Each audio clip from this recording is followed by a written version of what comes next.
Assalamualaikum warahmatullahi wabarakatuh. Salam guru penggerak. Perkenalkan, saya Sunarti, calon guru penggerak angkatan 9 dari SMP Negeri 237 Jakarta. Bapak dan Ibu guru hebat, pada kesempatan kali ini saya ingin menyampaikan tugas modul 11A6 demonstrasi kontekstual pemikiran Ki Hajar Dewantara. Siapa yang tidak mengenal Bapak Ki Hajar Dewantara? Beliau merupakan pahlawan nasional dan dikenal sebagai Bapak Pendidikan di Indonesia. Pemikiran-pemikiran Ki Hajar Dewantara masih digunakan hingga saat ini. Menurut KHD, tujuan pendidikan adalah menuntun segala kodrat yang ada pada anak agar mereka dapat mencapai keselamatan dan kebahagiaan yang setinggi-tingginya, baik sebagai manusia maupun sebagai anggota masyarakat. Agar tujuan pendidikan dapat tercapai, seorang guru harus memahami langkah-langkah yang harus dilakukan dalam melaksanakan pembelajaran. Langkah pertama adalah laksanakan pembelajaran yang berpihak kepada murid. Pembelajaran yang berpihak kepada murid berarti disesuaikan dengan bakat dan minat peserta didik. Selain itu, pembelajaran harus bersifat student center, bukan lagi teacher center, karena siswa bukanlah objek pembelajaran, melainkan subjek pembelajaran. Yang kedua, guru harus bisa menuntun murid sesuai dengan kodratnya. Menuntun di sini berarti membimbing, mengarahkan, mendampingi agar mencapai tujuan. Pendampingan yang dilakukan harus sesuai dengan kodrat alam dan kodrat zaman. Yang ketiga, pahami karakter murid. Setiap murid adalah unik. Oleh karena itu, pahami karakter murid dengan mengetahui latar belakang keluarganya atau dengan mengetahui gaya belajarnya. Yang terakhir, pahami tujuan pembelajaran.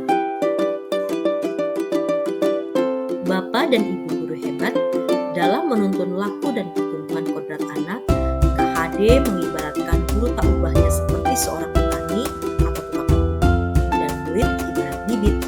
Tugas petani adalah menyiram, memupuk, dan merawat sesuai dengan jenis bibitnya.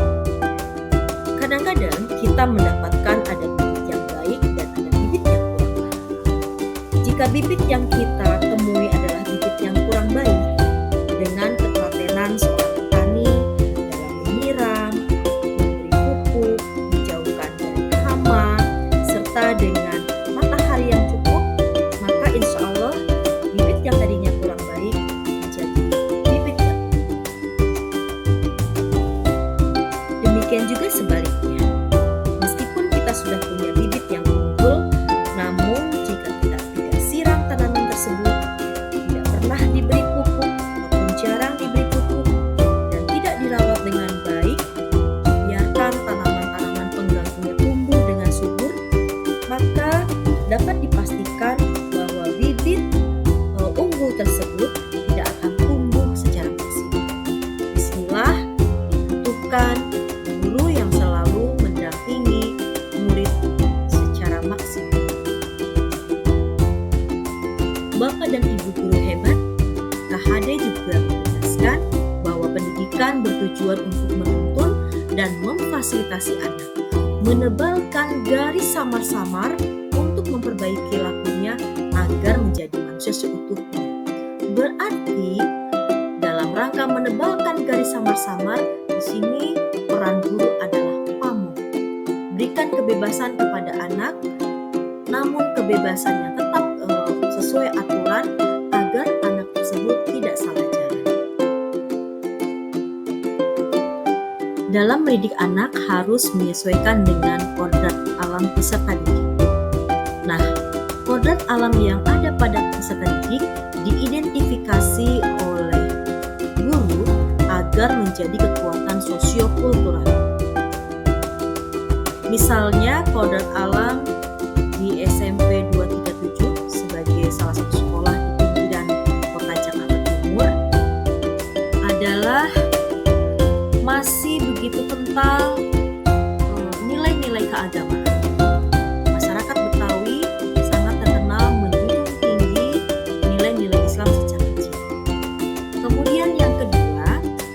tradisi gotong royong dalam lingkungan masyarakat itu masih ada. Yang ketiga, masih menjaga sopan santun. Bahkan di budaya Betawi dikenal ada budaya nyorong, yaitu mengantarkan makanan sebagai bentuk penghormatan kepada orang yang tua. Yang keempat, sosiokultural masyarakat Betawi ini biasanya bersifat terbuka dengan budaya lain karena mereka sudah terbiasa dengan budaya-budaya yang ada dan mereka bersifat lebih toleran. Nah, yang menjadi pertanyaan, dapatkah pemikiran KHD dikontekstualisasikan di SMP Negeri 237 Jakarta? Penasaran bukan? Mari kita cek faktanya. Budaya Betawi yang sangat menghargai orang lain kami kontekstualisasikan dalam kegiatan 5S. Kegiatan 5S ini dilaksanakan setiap hari dari hari Senin sampai dengan Jumat mulai pukul 6 hingga pukul 6.30. Siapa yang bertugas? Yang bertugas adalah ada kepala sekolah, guru, tenaga kependidikan, serta melibatkan pengurus OSIS. Dari kegiatan 5S ini diharapkan menumbuhkan budi pekerti siswa serta menjalin keakraban di antara warga sekolah. Selain kegiatan 5S, kegiatan penumbuhan budi pekerti lainnya yang diterapkan di SMP Negeri 237 Jakarta adalah kegiatan keagamaan. Setiap istirahat kedua dijadwalkan sholat zuhur berjamaah. Demikian pula pada setiap hari Rabu dijadwalkan sholat duha yang dilaksanakan di lapangan. Selain itu, pada hari Jumat ada kegiatan sholat Jumat dan kebaktian untuk siswa yang muslim dan kebaktian untuk siswa yang muslim. Tidak lupa setiap mengawali dan mengakhiri pembelajaran selalu diawali dan diakhiri dengan berdoa.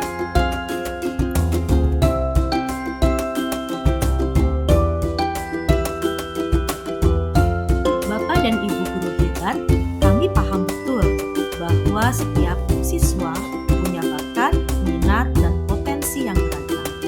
Oleh karena itu, kami fasilitasi mereka dengan kegiatan eskul yang beragam. Ada 14 eskul yang diselenggarakan di SMP Negeri 237 Jakarta. Misalnya, ada kegiatan eskul jurnalistik atau matematika. Kemudian ada eskul tani.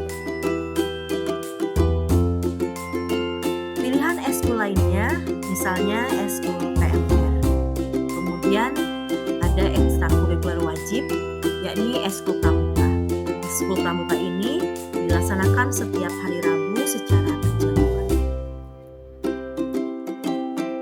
Siswa yang senang dengan kegiatan olahraga, kami fasilitasi dengan beragam eskul, misalnya eskul karate dan eskul basket. Literasi menjadi kegiatan rutin yang dilaksanakan di SMP Negeri 237 Jakarta. Banyak variasi yang dilakukan dalam kegiatan pembiasaan ini. Misalnya, peserta didik membaca buku fiksi dan non-fiksi, kemudian menceritakan kembali di depan teman-temannya, menuliskan di buku jurnal, serta pengenalan soal-soal AKM, literasi, dan numerasi. Penerapan pemikiran KHD lainnya yang dikontekstualisasikan adalah melaksanakan pembelajaran yang berpusat pada murid. Dalam pembelajaran, guru tidak hanya menyampaikan materi, namun menggali potensi murid melalui kegiatan bercerita, buku yang dibaca, ataupun aktivitas sehari-hari yang telah mereka lakukan. Dari kegiatan ini, siswa diharapkan berani tampil percaya diri, mau mengungkapkan pendapat, dan saling terinspirasi dari cerita yang disampaikan oleh teman-temannya.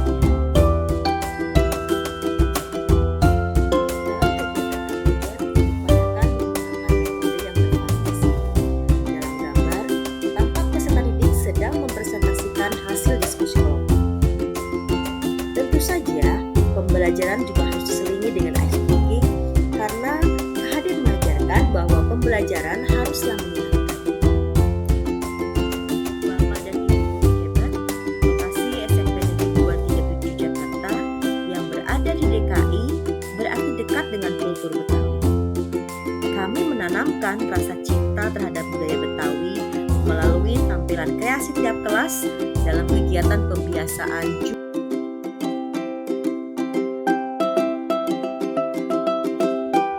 Dari berbagai hal yang sudah saya sampaikan, tentu saja banyak tantangan yang dihadapi.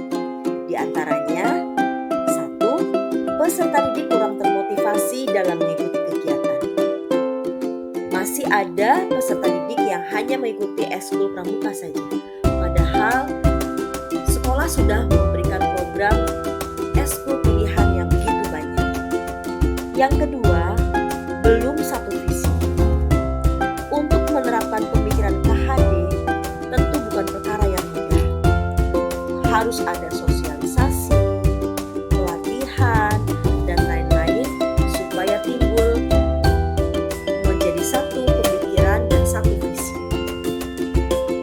Yang ketiga, tidak bangga dengan budaya lokal.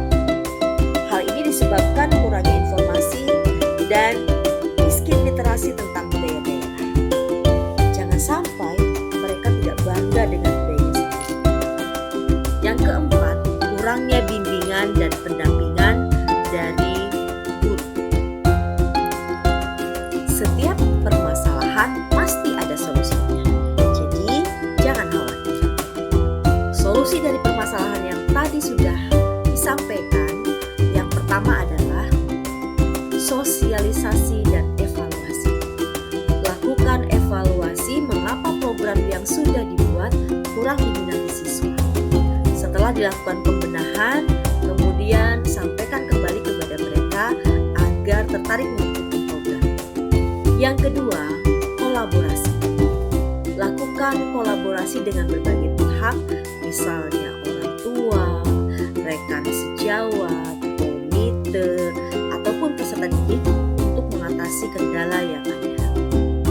Yang ketiga, belajar sepanjang hayat. Lakukan perubahan agar pembelajaran menarik dengan mengikuti kegiatan baik secara mandiri maupun secara kelompok. Perubahan ini sangat penting karena pendidikan sifatnya adalah dinamis. Yang keempat, berikan pendampingan. Ki Hajar Dewantara menyampaikan bahwa pendidikan itu adalah menuntun. Menuntun peserta didik tentu perlu kesabaran. Jadikan pembiasaan yang baik menjadi budaya yang positif. Yang terakhir, berikan teladan. Pendidik harus memahami 3 semboyan KHD.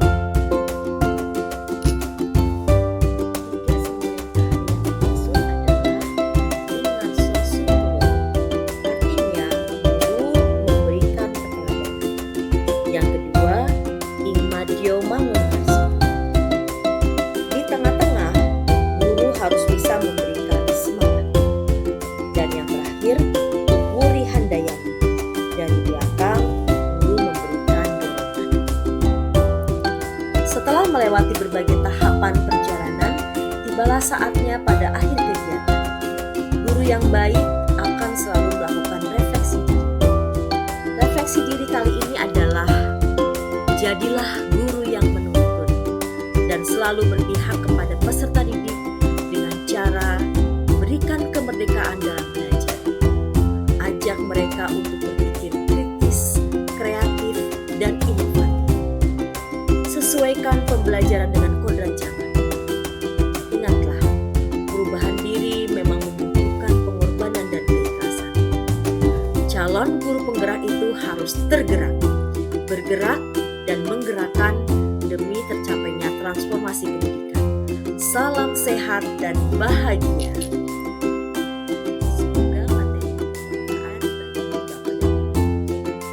Terima kasih. Sayonara. Assalamualaikum warahmatullahi wabarakatuh.